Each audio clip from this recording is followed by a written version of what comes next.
Olá a todos, eu vou tentar gravar um vídeo para vocês, vamos ver se vai dar certo. Espero que todos estejam bem, se cuidando, usando máscara tudo certinho, bonitinho, tá? Hoje eu vou falar para vocês sobre organismos geneticamente modificados, então eu gostaria que vocês acompanhassem o vídeo junto com os slides, tá? Porque vai ficar mais fácil o entendimento, que tem algumas imagens. Então, lá no primeiro slide eu coloquei para vocês um conceito do que é engenharia genética, mas basicamente é quando um cientista, né, um pesquisador, ele vai lá, pega uma característica que seja vantajosa de determinada espécie, né, vai lá pegar essa característica lá no gene, porque estamos falando de genética, e vai estar inserindo no DNA de um outro organismo, tá? Então, dessa maneira, ele vai estar criando uma molécula de DNA diferente das originais, certo? Que até então não existia na natureza. Qual é a grande vantagem quando a gente fala em organismos geneticamente modificados? Por que a gente precisa usar, né? O que tem assim de mais?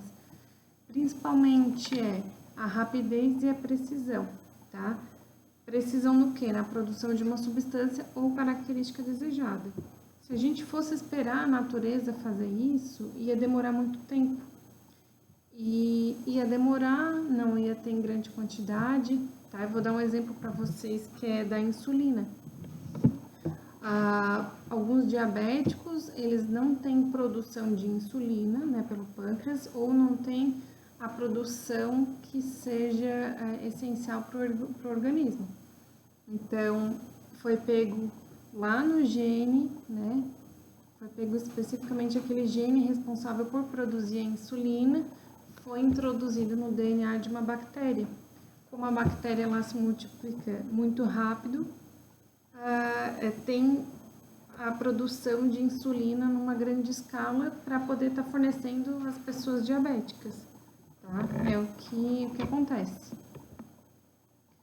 No próximo slide eu coloquei para vocês, então, confiram ali, organismos geneticamente modificados e transgênicos. Será que é a mesma coisa, né? É o mesmo conceito? São conceitos diferentes?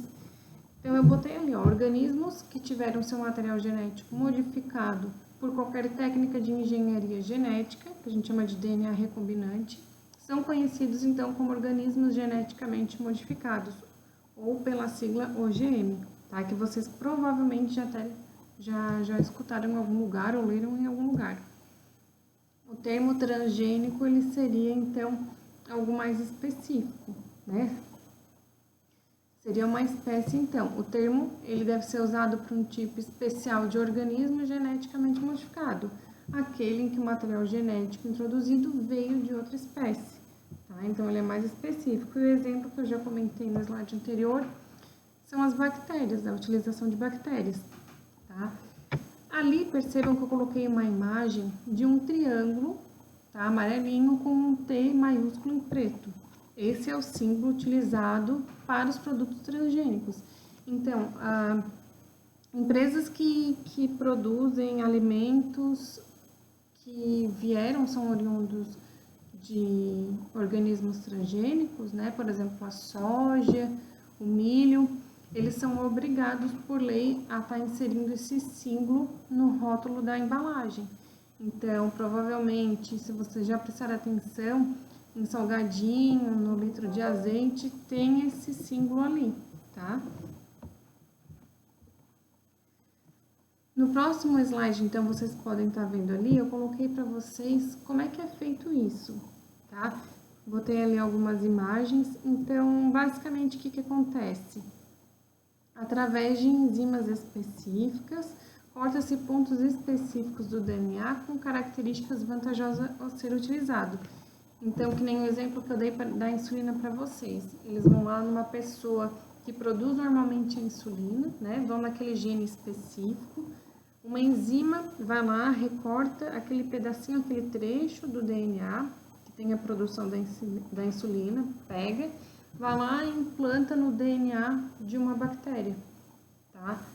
Na hora de introduzir esse gene, a bactéria, ela tem o plasmídio, que a gente chama, que é um DNA específico em formato circular, que é o que vocês estão vendo ali na imagem, e tem um material genético disperso ali também no citoplasma. Então, nesse plasmídio ali onde vai acontecer, vão pegar aquele material, aquele DNA, com aquele gene que vai produzir insulina, vão introduzir ali no plasmídio onde foi reportado por uma enzima específica. Vai se acoplar e vai se juntar ali. E aí, com o material genético junto com o da bactéria, ela vai se multiplicar e vai se multiplicar junto o gene da produção da insulina. Vai passar a produzir insulina, então, tá? Então, continuando ali, esse pedaço é extraído, inserido na fita de DNA de um organismo diferente. Ao se multiplicar, ele passa a fazer várias cópias idênticas do DNA estranho, certo? Nessa outra imagem que eu coloquei para vocês, está mostrando um trecho de um DNA.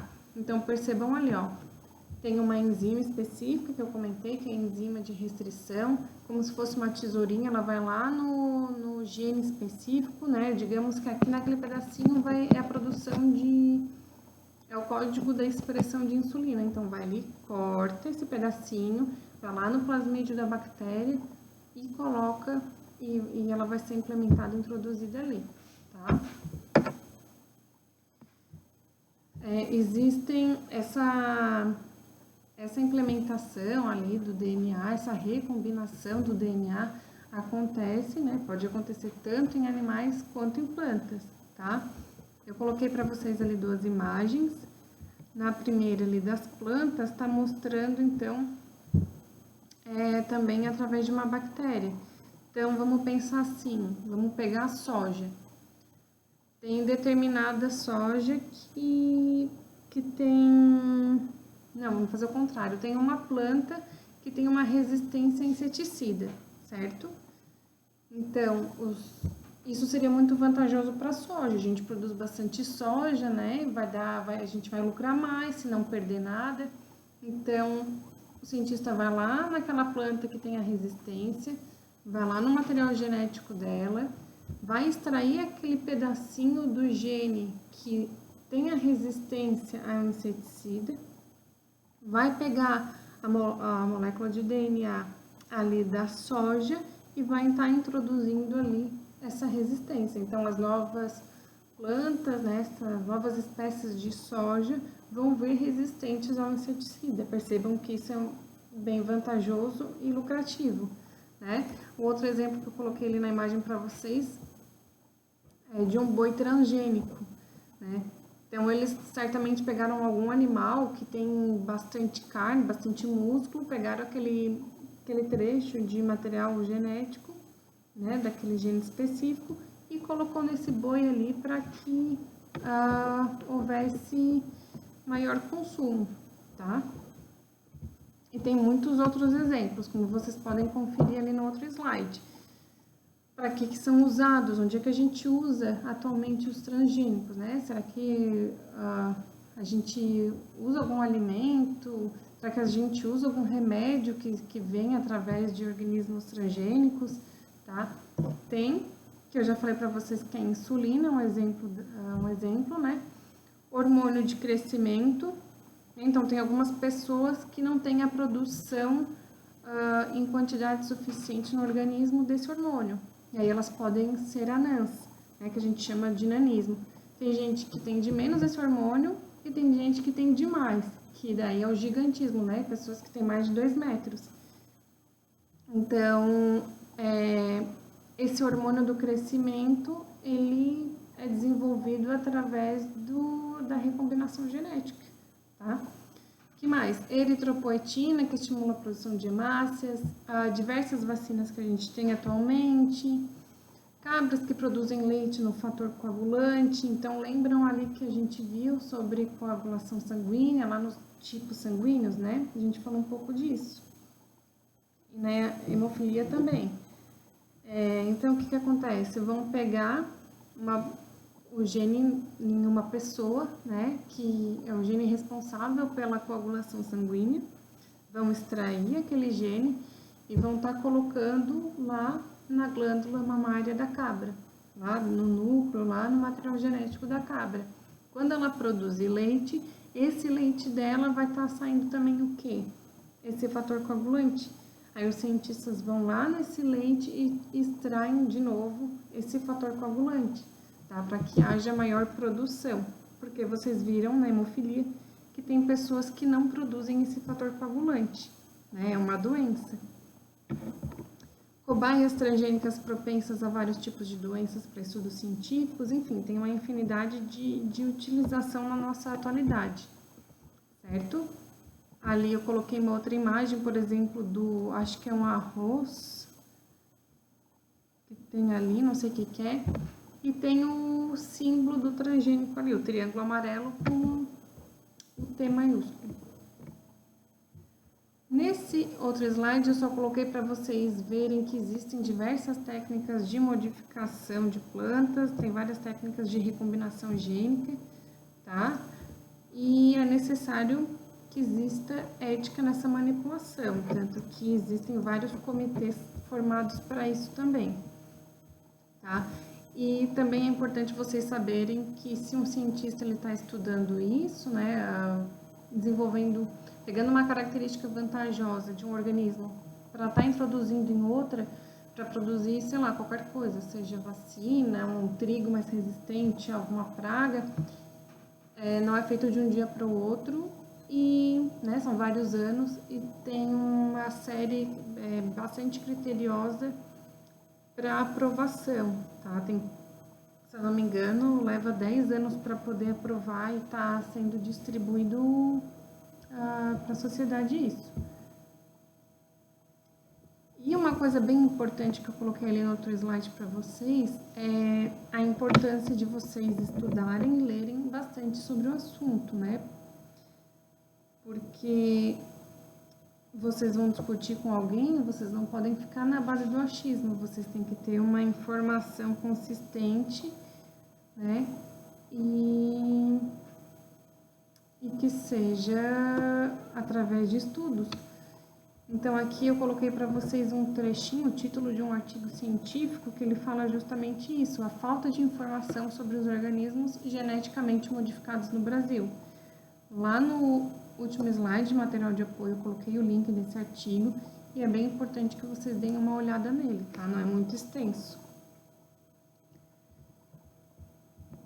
No próximo slide eu coloquei para vocês só a base, para vocês terem conhecimento dos países, né, quem são os grandes produtores de transgênicos.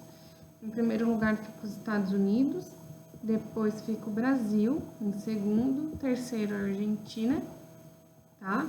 Em quarto o Canadá e em quinto a Índia, tá? Aí ali tem as culturas, né, vocês podem ver na legenda soja, milho, algodão, canola, tá? E no próximo slide vocês percebam ali naquele gráfico que ele está mostrando que existe uma expansão do plantio de transgênicos no Brasil, né? Então ali algodão, milho, soja, vocês percebam que a cada ano tem um aumento, certo? Então qualquer dúvida vocês vão lá no Google Sala de Aula, no chat ou no WhatsApp que eu respondo e ajudo vocês. Vocês vão ter uma atividade avaliativa em cima desse conteúdo aqui, tá? Então, por isso que eu frisei bastante sobre a importância de vocês estarem lendo, tanto que eu botei vários artigos no material de apoio, que vocês podem estar dando uma olhada. Não necessariamente só nesses, podem ver em outros lugares, mas que seja em sites confiáveis, né? E vocês, depois de ler, depois de bastante leitura, vocês vão ter que formular um argumento contra e um argumento a favor dos produtos transgênicos, tá? E depois disso, vocês vão fazer uma conclusão, vocês vão elaborar uma pequena conclusão, defendendo o ponto de vista de vocês. Depois dessa leitura toda, vocês são contra ou vocês são a favor desses organismos geneticamente modificados, beleza? Então, bons estudos para vocês.